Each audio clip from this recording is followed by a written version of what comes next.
everyone, welcome to my channel. In this video that I will share to you is magluluto tayo ng Swiss style chicken curry. Okay, kailangan hiwa na tayo ng bawang, luy, ng onion at bawang. Yan ang ating lalagay sa ating pa-chicken curry.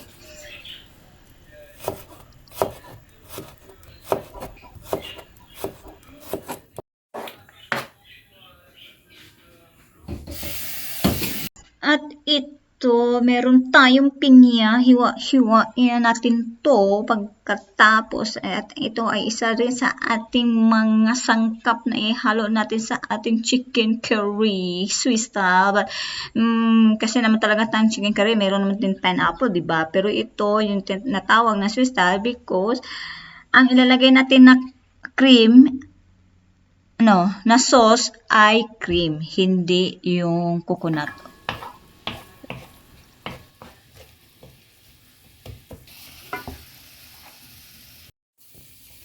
Itong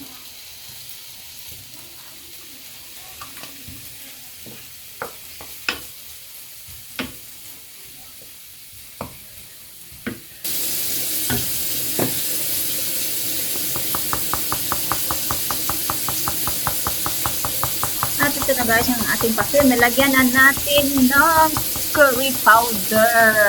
Halo-haluin para maghalo ang curry at ang cream.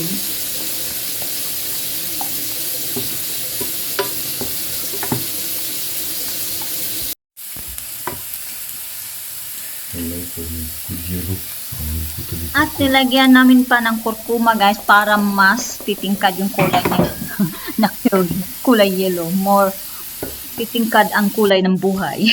Mayroon na ng salt, lagyan na natin ng asin at pepper.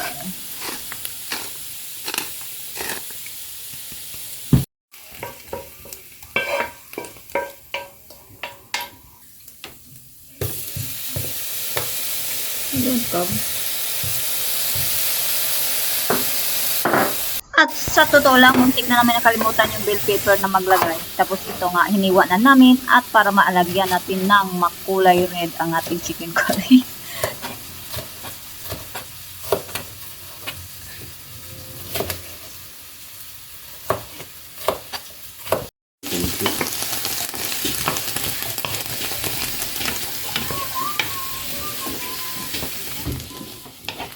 At luto-luto na yung malambot-lambot na yung aking banana at bell pepper. Ihalo na natin sa ating sauce.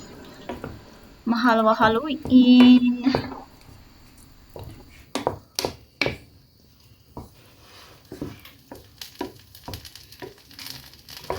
Dahil dyan guys, tapos na tayo sa ating pastos. Dito naman tayo sa chicken. Niluto natin yung chicken. Hindi pa nakatawag yung chicken curry pag wala yung chicken.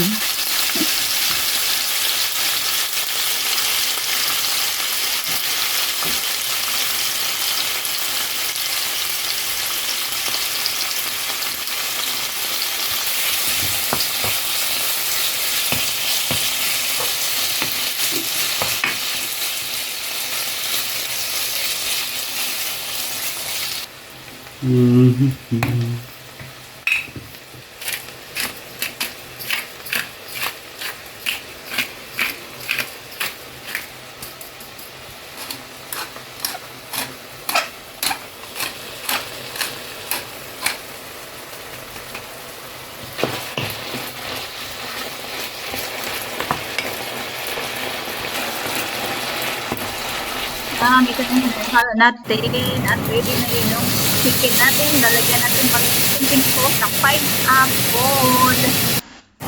Yung ito nga ready na ating chicken yan. Lalagyan natin yung sauce ng ating curry. Kaya ito po na chicken curry. Thank you so much guys everybody. That's it. Thank you for watching everyone. See you next time.